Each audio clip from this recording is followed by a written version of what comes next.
ini ya, siapa tadi namanya? Ya, saya tulis Mbak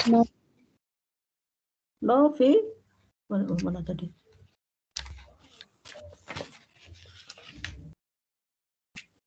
Ya, silahkan berikutnya.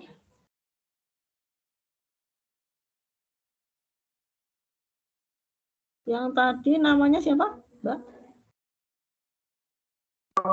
Mbak Maria, Bu. Maria. Oh ya ada. Maria ya, Maria. Ya, silakan.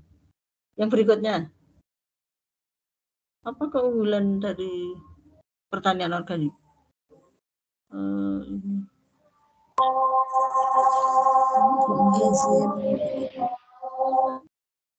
Ya, silakan. Untuk pertanian organik ini untuk jangka panjangnya dia lebih terjaga kesuburannya karena dengan pupuk organik, pestisida organik, jadi tidak ada residu di tanamannya juga, hasilnya sehat. Ya, hasilnya bagus, hasilnya bersih ya, segar. Kemudian tidak ada residu karena menggunakan pupuk organik ya, pupuk organik. Ya, 40 ya. Kemudian, sebentar. Apa tujuan dari pertanian organik? Tujuan. Tadi itu keunggulan ya. Ini tujuannya.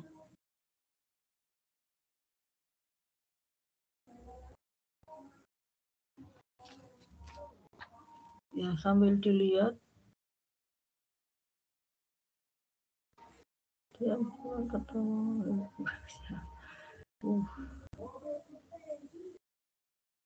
Ini berarti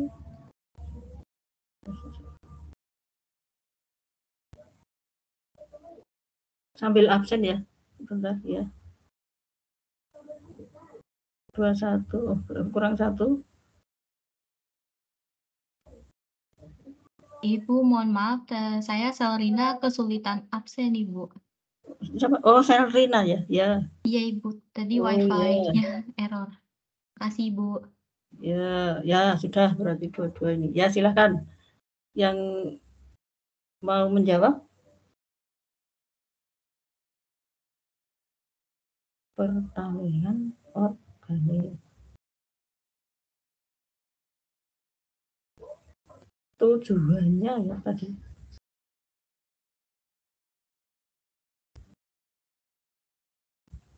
Izin menjawab, Ibu, untuk mengoptimalkan kesehatan dan produktivitas dari komunitas yang saling terkait itu, Bu. Jadi karena dia bisa menyesuaikan dengan iklimnya. Ya. Bisa dikendalikan ya, bisa sesuai dengan alam gitu kelihatannya ya, sesuai dengan alam. Benar.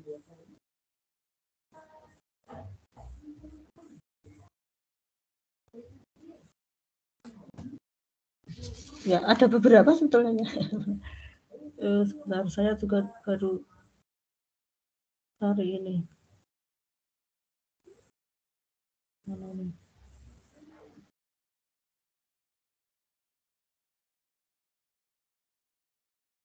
Mengurangi polusi yang dihasilkan juga, Bu, dari praktek-praktek pertanian. Ya, bisa. Mengurangi penggunaan ini juga bisa ya, mengurangi penggunaan pupuk yang anorganik ya. Kemudian juga ada kaitannya mungkin bisa mengendalikan hama ya, hama dan penyakit tanaman gitu.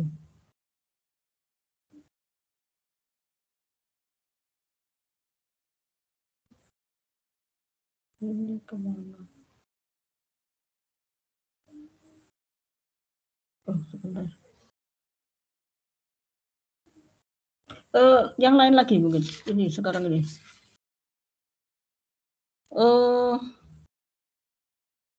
Hal-hal apa yang perlu diperhatikan jika mau bertani organik? Hal-hal apa yang perlu diperhatikan jika mau bertani secara organik, ya?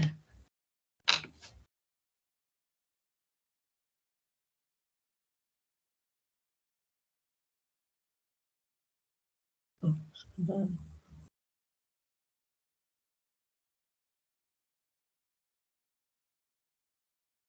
Izin menjawab, Ibu. Ya, silahkan. Mungkin tadi belum lengkap, boleh. Ya, silahkan. Apa ini? Baik, saya Rendra izin menjawab. Menurut saya hal-hal yang harus Oh, ya. disiapkan antara lain pertama itu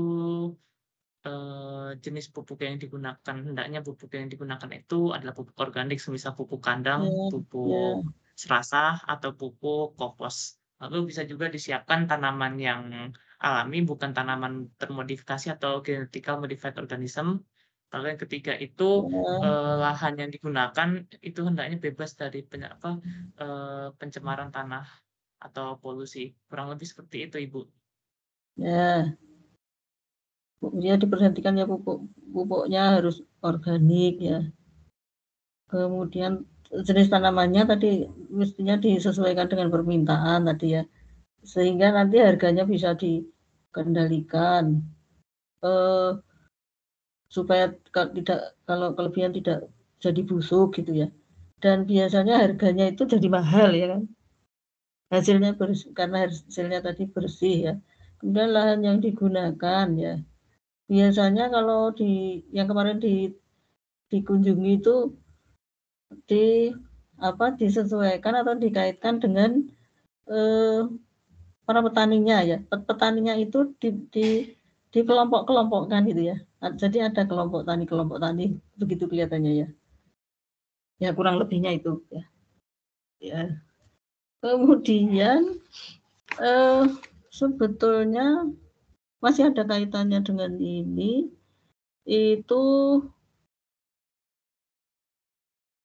ya, apa?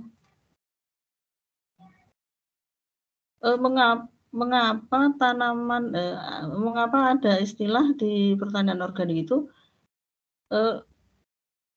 dilakukan rotasi tanaman gitu. Ya, maksudnya tidak kok misalnya ini yang gampang saja, misalnya jagung terus gitu, ya. Harus mungkin gonta-ganti gitu. Kenapa? Izin menjawab, Ibu. Ya, silahkan. Rotasi tanaman itu biasanya untuk meningkatkan kesuburan tanah, Ibu, karena kan setiap tanaman itu butuh nutrisi dari tanah yang berbeda. Jadi jika satu tanaman terus-menerus, maka nutrisi tertentu bisa kekurangan dari tanah. Terus bisa juga untuk mengurangi intensitas serangan hama dan penyakit, Ibu. Ya, betul. Ya, jadi mengurangi hama dan penyakit.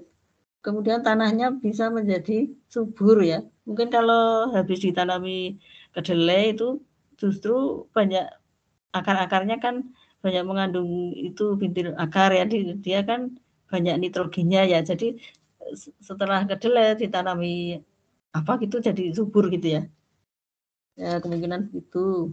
Kemudian ini ekosistem mikronya mungkin ini kaitannya dengan hewan-hewannya di dalam tanah itu juga justru menjadi stabil, ya kan?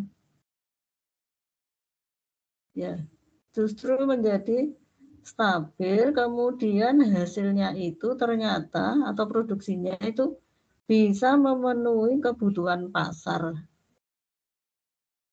Bisa memenuhi kebutuhan pasar, ya. Jadi sistem tadi tanaman harus dilakukan rotasi.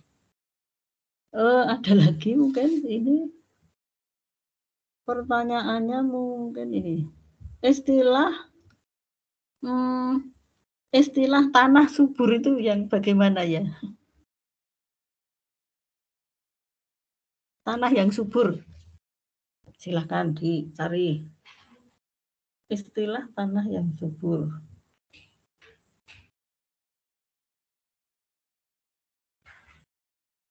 ekosistem. Nah, yang lain bisa?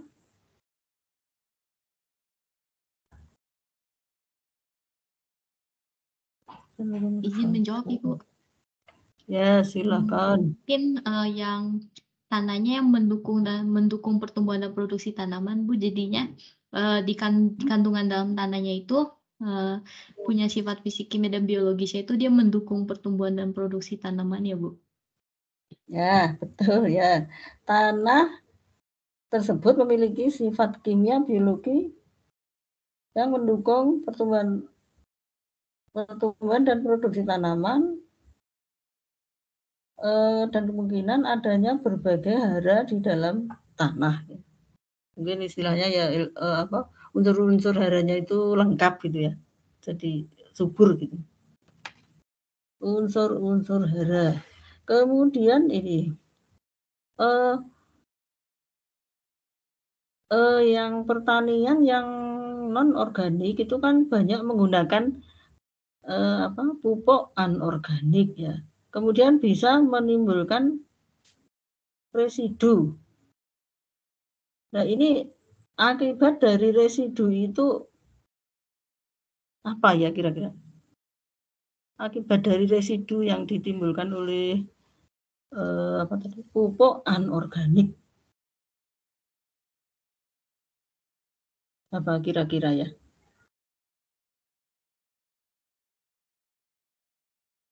Jadi kemungkinan itu pupuk anorganik itu kan misalnya NPK gitu ya, atau urea gitu ya. Biasanya banyak sekali mengandung N-nya itu cukup tinggi. Sehingga menimbulkan residu di dalam tanah ya, atau tanah sawah misalnya begitu. Ya, silahkan.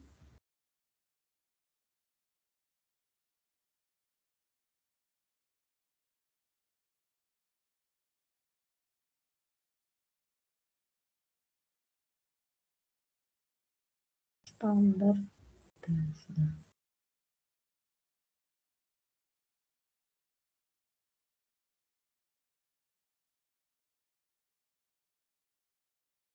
Jadi ini ya kalau istilah dulu itu sebelum istilahnya ada revolusi hijau ini ya, atau saat waktu dulu lah, zaman Orba dulu ya, itu kan istilahnya digencarkan menggunakan pupuk anorganik ini ya, sehingga tanah menjadi banyak residunya, menjadi istilahnya menjadi tidak subur, dan kemungkinan tanah itu menjadi seperti ini ya, seperti pecah-pecah itu kelihatannya ya.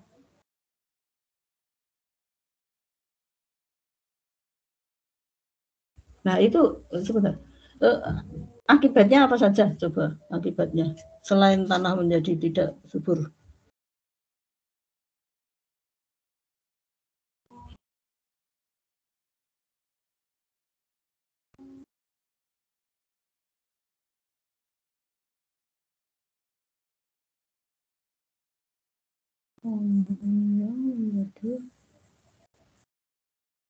Oh ya, ada beberapa. Silakan dicari. Ya, silakan. Ini namanya Firmansyah ya? Ya. Ibu. Ya. Residu dari pupuk anorganik bisa menyebabkan pencemaran lingkungan seperti perairan sungai, Ibu. Ya. Terus apa lagi? Kalau pencemaran akibatnya apa? Pencemaran? Kalau di air itu mungkin bisa menyebabkan seperti alga blooming itu, Ibu. Begitu ya. Ini sebetulnya ini saya juga baca-baca. Jadi banyak, ini kan tadi pupuk N-nya biasanya tinggi ya. Ini yang anorganik itu. Ternyata banyak cacing yang mati itu. Kemudian bisa menimbulkan hama baru yang justru resisten ya. Hama baru yang resisten itu kebal ya. Kebal diberi insektisida, jadi kebal ya, tidak mempan, tidak mati lah istilahnya. Kemudian bisa menimbulkan penyakit baru pada manusia. Maksudnya ini produknya mungkin ya, produknya mungkin kalau diberi insektisida kan produknya itu menjadi, kalau dimakan jadi tidak bagus ya di dalam tubuh ya.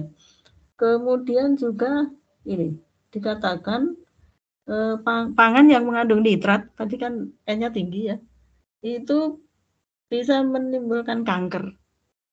Ya, jadi banyak kemudian orang terkena kanker gitu. Nah, itu beberapa itu ya, beberapa efeknya. Kemudian ada lagi apa ini? Ya, ada kaitannya dengan pangan tadi ya. Ada istilah sistem pertanian yang monokultur ya. Dan polikultur. Bedanya apa ini? Sistem yang monokultur dan polikultur. Ya, silakan. Monokultur, polikultur. Izin menjawab itu. Ya, silakan. Sistem tanam monokultur itu sistem tanam yang penanamannya itu satu jenis tanaman pada waktu dan tempat yang bersamaan. Untuk polikultur itu biasanya beberapa jenis tanaman. Ya. Biasanya disebut dengan beberapa jenis tanaman bersamaan. Ya, tumpang sari. Istilahnya tumpang sari. Tumpang sari. Kalau ini selanjutnya untuk tumpang sari ini itu ada akibatnya apa kalau dilihat tanahnya? Akibatnya apa? Tumpang sari. Mungkin seperti tadi ya.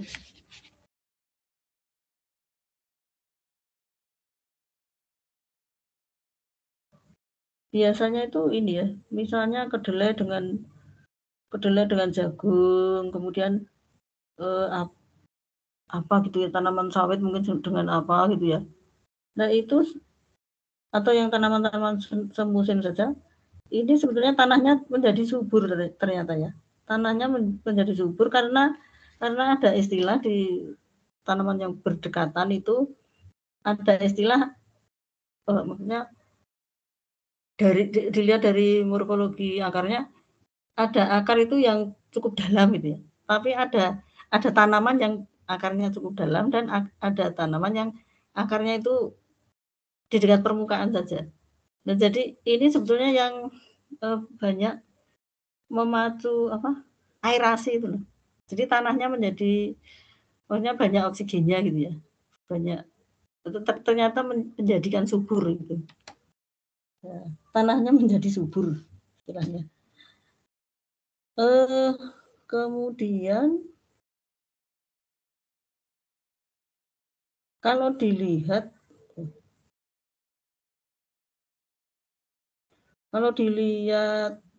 ininya, pupuk tadi ya, sampai ke pupuk ya, karena ini budidaya.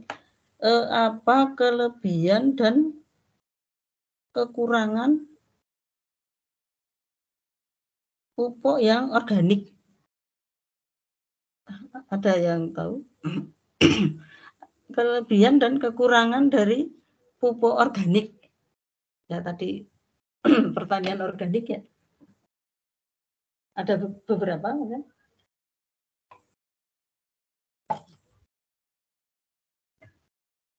Silakan. Yang lain ini mana?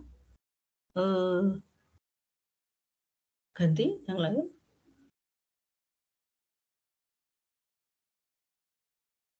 Kekurangan dan kelebihan pupuk organik.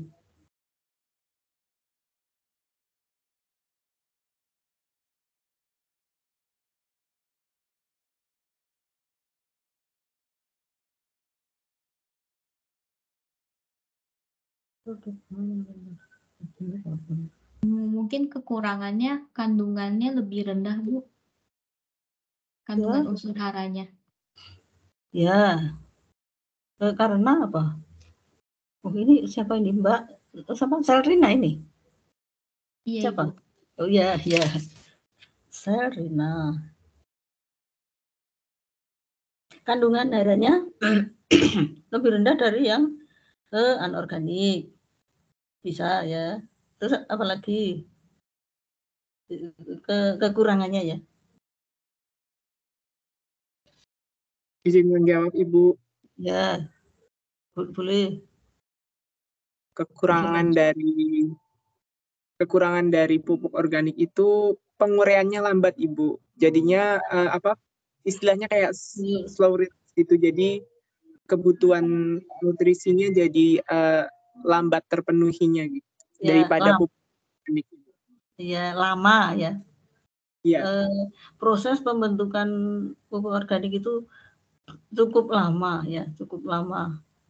Kemudian ada lagi, satu lagi katanya. Dalam hal misalnya pemakaian aplikasi misalnya, bagaimana? Aplikasinya Dibutuhkan lebih banyak dosis, Ibu. Maksudnya lebih banyak takaran, Bu. Dinsa ini ya, Mbak Dinsa. Iya, Ibu. Ya, jadi kebutuhannya menjadi banyak ya, cukup banyak harus misalnya 1 hektar itu harus perlu berapa dan ini harus membutuhkan angkutan atau transportasi yang cukup mahal kelihatannya begitu kalau dilihat di misalnya dikaitkan dengan biayanya ya. Ya, jadi kandungan nutrisinya rendah, pemakaiannya mungkin harus berkali-kali gitu ya. Misalnya pupuk cair organik itu menyemprotnya harus berkali-kali ya. Walaupun kadarnya harus rendah ya. Kemudian tadi kebutuhannya mesti banyak ya, sehingga transportnya harus mahal dan pengomposannya lama ya. Jadi prosesnya harus lama ya. Terus kebaikannya untuk kelebihannya ya. Saya Melia Citra izin menjawab Ibu. Ya. Oh iya. Keunggulan pupuk organik ini yaitu mengandung unsur mikro yang lebih lengkap dibandingkan dengan pupuk organik karena terbuat dari bahan-bahan alami.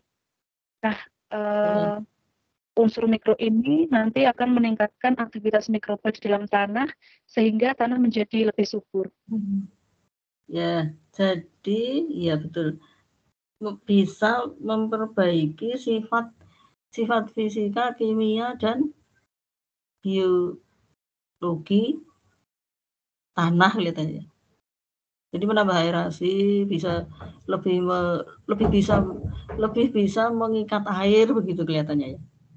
Pupuk organik itu. Ya, betul. Kemudian ini ya, ada lagi ya. Sekarang kaitannya dengan hasil mungkin. Hasil ya. Jadi hasil produksi tanaman itu kan ini untuk konsumsi ya. Ada istilah itu harus bergizi. Nah, gizi ini maksudnya apa? Harus memenuhi gizi mungkin maksudnya gitu. Sebetulnya apa gizi itu ya? Silahkan. Gizi. Ada namanya ilmu gizi ya. Di jurusan ilmu gizi ada ya. Di kedokteran. Ya. Ada yang bisa ilmu gizi.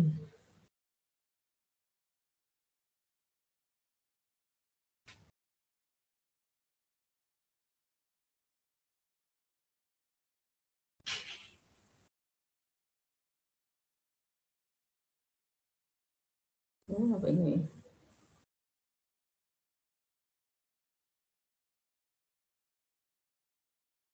Sering dengar apa ini? apa definisinya?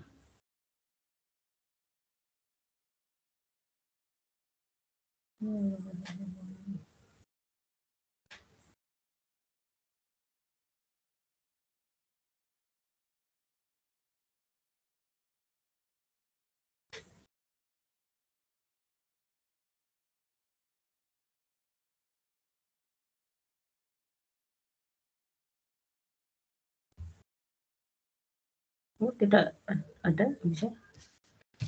Gizi itu saya jawab sendiri ya. Substansi organik yang dibutuhkan oleh organisme untuk memenuhi fungsi secara normal sistem tubuh, pertumbuhan dan pemeliharaan kesehatan. Jadi sesuai kebutuhan untuk kesehatan gitu aja ya. Kemudian ada lagi nih, ada misalnya kalau bahan misalnya tanaman yang contohnya misalnya yang mengandung protein, misalnya kedelai ya, itu kalau dipanaskan mengalami denaturasi ya istilahnya ya. Itu sebetulnya apa? Denaturasi. Ini istilah kimia ini ya. Istilah kimia. Mengalami denaturasi. Ya, apa?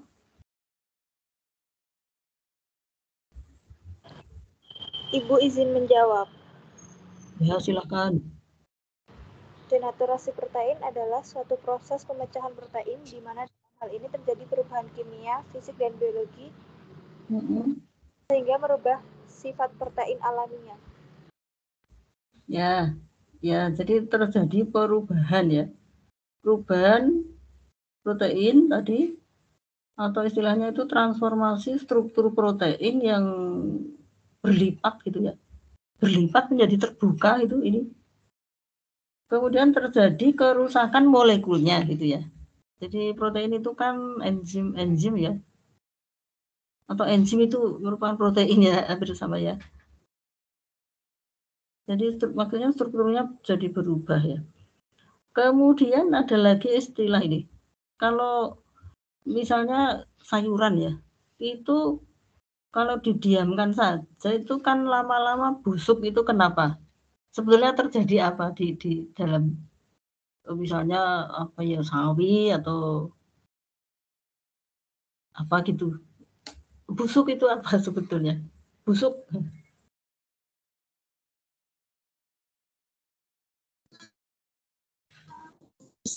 Ya, aku Halo ya. Ya, silakan. Mbak Ulul ya. Ya. Bisa? Istilah busuk.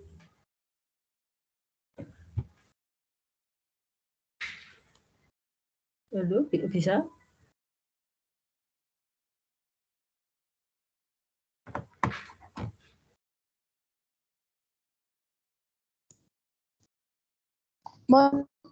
di bagian mananya yang Iya. Kok putus-putus ya? Gimana? Diulangi lagi, putus-putus. Halo? Diulangi. Busuknya di sebagian apanya Bu? Di sayurannya, di tanamannya? Ya, fisik dari sayurannya itu. Kan bisa ya didiamkan saja, misalnya bayam itu. Didiamkan saja. Kalau tidak kering ya maksudnya kan lama-lama busuk gitu. Apa? Halo Ibu, izin menjawab. Ya silahkan. Oh, siapa ini? Melia Citra. Oh ya. Menurut saya sayuran itu bisa cepat busuk karena mengandung banyak air.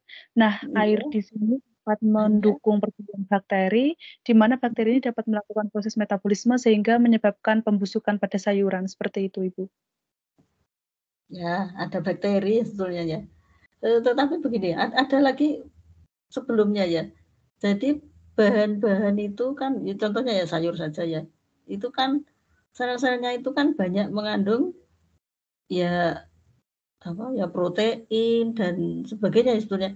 Nah, ini protein ini sebetulnya terurai pada saat busuk itu, terurai menjadi asam-asam amino. Kemudian asam-asam amino itu mengundang adanya bakteri ke situ ya. Ditambah juga dari sel-selnya tadi kan mengandung air ya. Airnya juga keluar ya kan. Airnya keluar sehingga banyak bakteri di situ lalu menimbulkan bau busuk ya kan, bau busuk karena bakteri pembusuk ya, karena bakteri pembusuk ya urutannya begitu ya. Kalau tidak salah ini kalau di mikroteknik kalau tidak salah istilahnya itu apa? Agak lupa apa asetolisis atau apa ya, mengalami agak lupa saya. Jadi sebetulnya kalau bahan itu kalau tidak cepat-cepat difiksasi maksudnya dari mikroteknik itu ya busuk tadi ya, sehingga sebaiknya cepat-cepat difiksasi supaya ini kaitannya dengan preparat itu langsung bisa dibuat preparat sehingga strukturnya itu masih seperti aslinya gitu ya, tidak berubah, sel-selnya tidak berubah gitu. Nah itu ya sedikit ke mikroteknik. Oh, bukan astolisis ya. Kalau tidak salah autolisis. Coba silahkan dicari ya. Coba apa itu yang tepat. Ya. Kemudian ada istilah lagi. Ini ada produksi, apa bedanya produksi dengan produktivitas? Kan sering dengar itu ya. Produksi itu apa? Lalu produktivitas itu apa?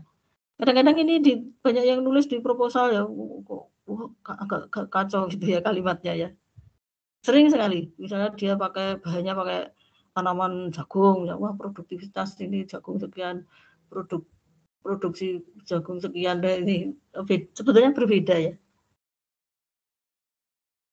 Apa silahkan. Produksi dan produktivitas.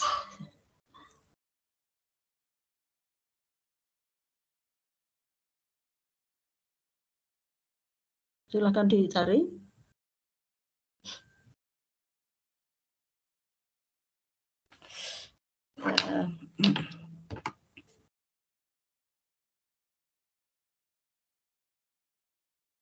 Produksi dan produktivitas.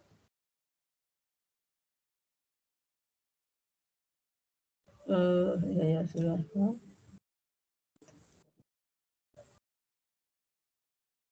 Ini sudah.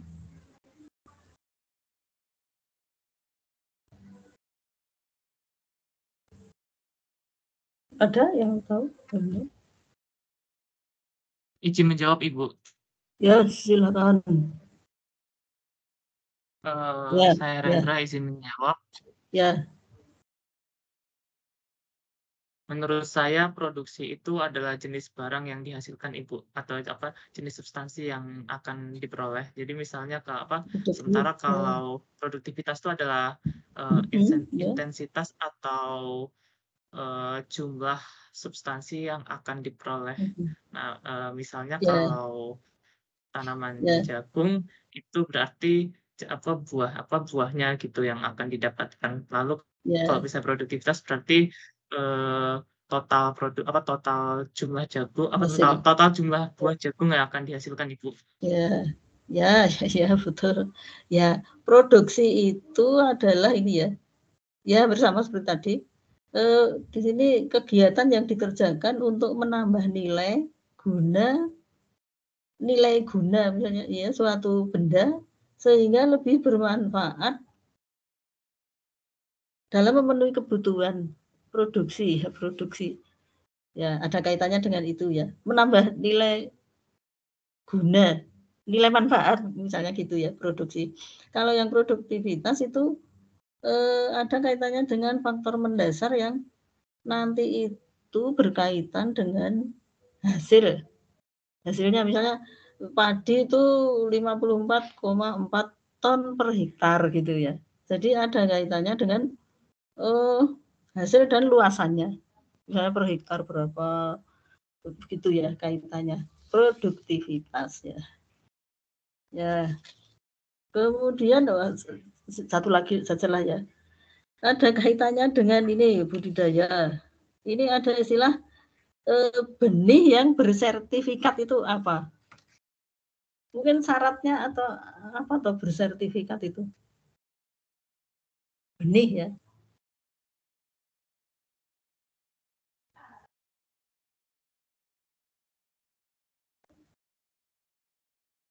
Biasanya misalnya padi gitu ya, itu ditempeli suatu ini ya apa?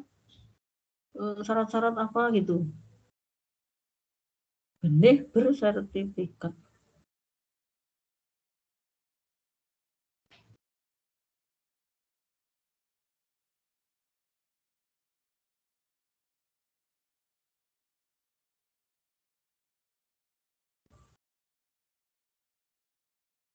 Belum? Misalnya benih padi, benih jagung. Mungkin juga benih ini ya apa? Jenis-jenis umbi-umbian itu juga ini ya perlu kelihatannya maksudnya diteliti juga kalau di Malang itu ada namanya Balit Kabi. Balai penelitian kacang-kacangan dan umbi-umbian kalau tidak salah ya. Dulu ada ya KP ke sana. Ya, halo. Jadi benihnya harus memenuhi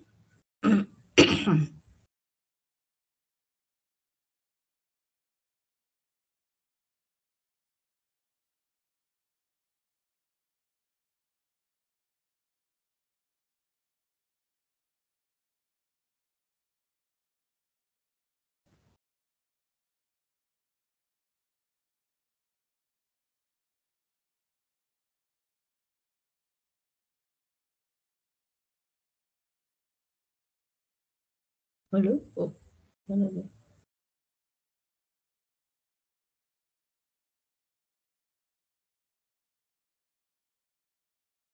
Benih yang bersertifikat.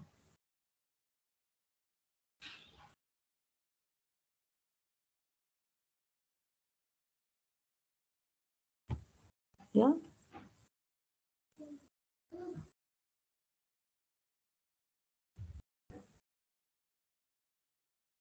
Sertifikasi.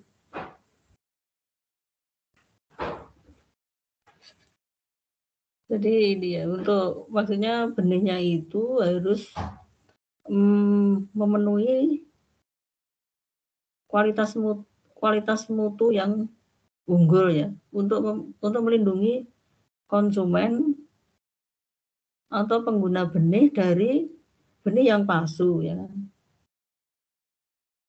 Dan benih ini biasanya yang diharapkan itu mutunya baik ya.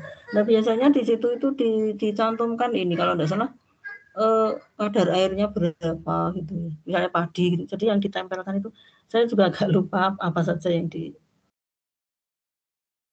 situ ya, ada di situ ya. Sertifikasi.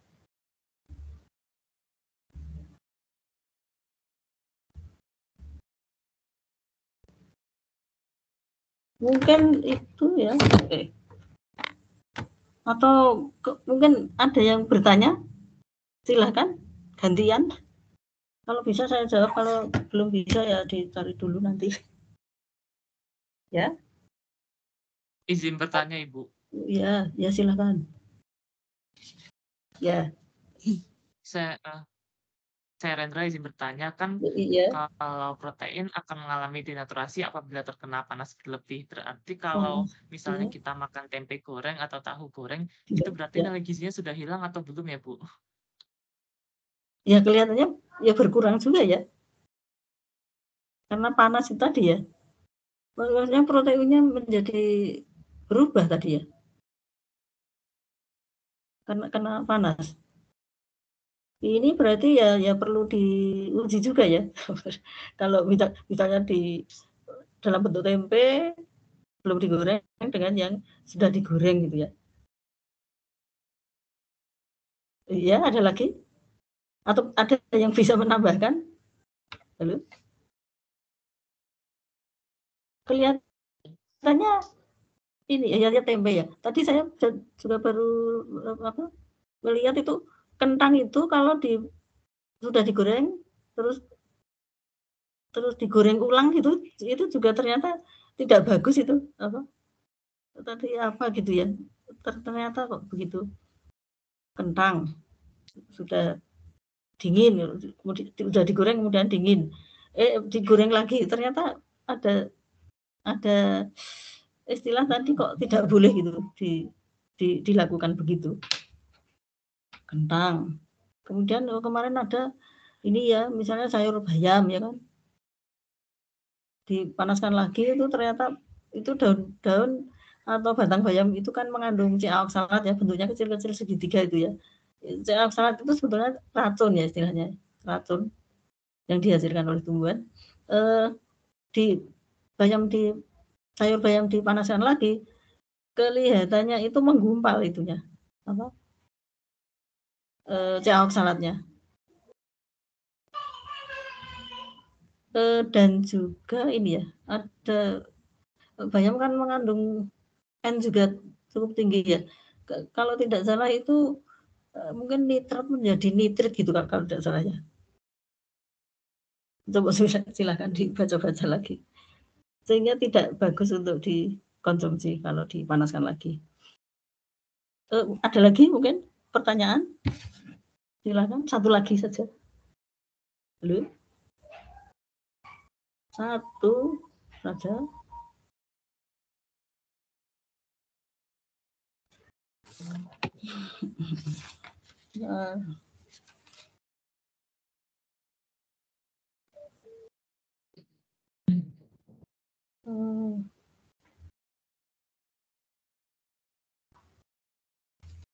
Tidak ada.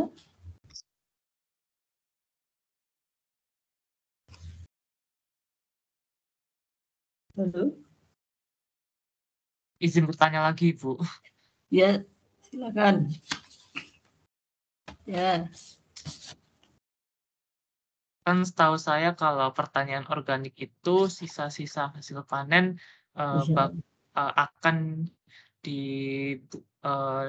akan dikembalikan langsung ke lahannya ya, Ibu. Nah, itu yang saya tanyakan, itu sisa panennya itu langsung ditimbun saja ke tanah atau ditambahkan zat-zat tertentu ya, Ibu? Oh ya, ada yang bisa langsung dibenamkan lagi, ada bisa ya. Atau kalau misalnya ini ya, itu kalau misalnya misalnya orok-orok, bukan, misalnya kedelai itu tadi ya, bisa itu dibenamkan langsung di situ di tanahnya itu. Atau misalnya kalau padi misalnya ya, itu jeraminya itu ya dikomposkan lagi lah, dibuat kompos. Kalau membuat kompos biasanya ditambahi dengan EM4 ya kan. EM4 itu apa? Efektif mikroorganisme itu ya. Pokoknya itu larutan yang sebetulnya banyak mengandung bakteri dia itu. Ada pengkayaan bakteri. Nah, itu sudah tahu cara pembuatan kompos ya. Jeraminya dipotong-potong, kemudian ditambahi itu tadi berapa mili itu.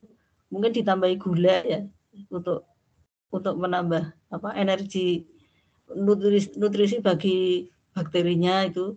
Kemudian ditambah kompos kelihatannya.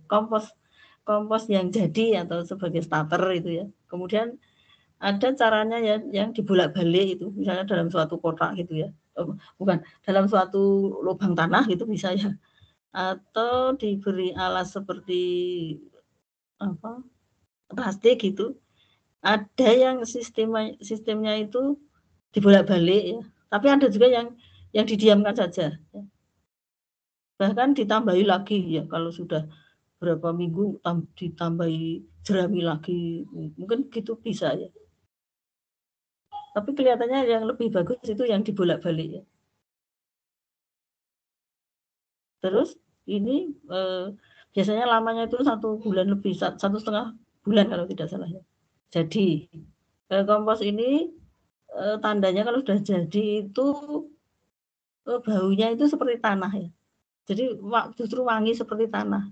Dan ini tadi jerami tadi ya hancur ya. Karena kan ada starternya tadi. Kompos yang jadi itu loh ya. Ya. Sebagai pemacu. Begitu ya. Jadi gini, kalau ini ada istilah itu tadi sebagai pupuk ya, bisa sebagai pupuk organik ya. Apa? Sisa-sisa tadi tanam tadi. Ada juga ya istilahnya itu pembenah tanah ya. Ini juga hampir seperti pupuk organik, tapi bahan-bahan tanaman yang kelihatannya langsung dibenamkan gitu ya. Jadi ada mungkin orok-orok, kemudian banyak ya jenisnya ya. Apa itu jenis-jenis turi, kemudian daunnya ya. Atau istilahnya menjadi pupuk hijau ya. Jadi daun-daun itu tuh pupuk hijau. Itu biasanya langsung dibenamkan ya. Kemudian misalnya ini apa tanaman air itu yang seperti kubis-kubisan itu ya. Itu juga langsung dibenamkan kayaknya. Pembenah tanah istilahnya. Silakan dibaca-baca saja. Tetapi juga ada dulu pernah ada itu yang ini ya penelitian justru menggunakan sekam itu juga disebut sebagai pembenah tanah ya. Sekam itu kan bisa ada yang dibakar, ada yang tidak dibakar ya. Ini ada kelebihan dan kekurangannya ya masing-masing ya. Kalau yang dibakar itu kadar C-nya tinggi ya kan. Kalau yang tidak dibakar rendah. Tapi kedua-duanya bisa menyimpan air ya. Menyebabkan aerasi atau lubang-lubang di sela-selanya itu banyak udaranya ya. Jadi kebanyakan misalnya bisa dilihat menanam yang tanaman hias itu ya. Itu banyak memakai sekam dicampur dengan kompos ya. Jadi sekamnya itu bagus ya. Bagus untuk nutrisi tumbuhan. Sekam. Mungkin ada lagi? Belum? Atau sudah cukup?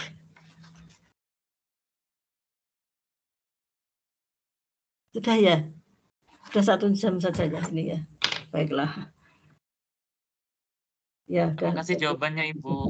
Ya, silakan baca-baca lagi sendiri ya. Baiklah, ini kalau sudah tidak ada pertanyaan, saya kira sudah cukup sampai di sini saja. Saya akhiri. Selamat malam dan terima kasih ya. Maaf tadi awal-awalnya kesulitan tadi. Ya, selamat malam. Ini langsung ditutup gitu ya. Terima kasih. Ya. Selamat malam. Terima kasih. Ya. Oh ya ini ya.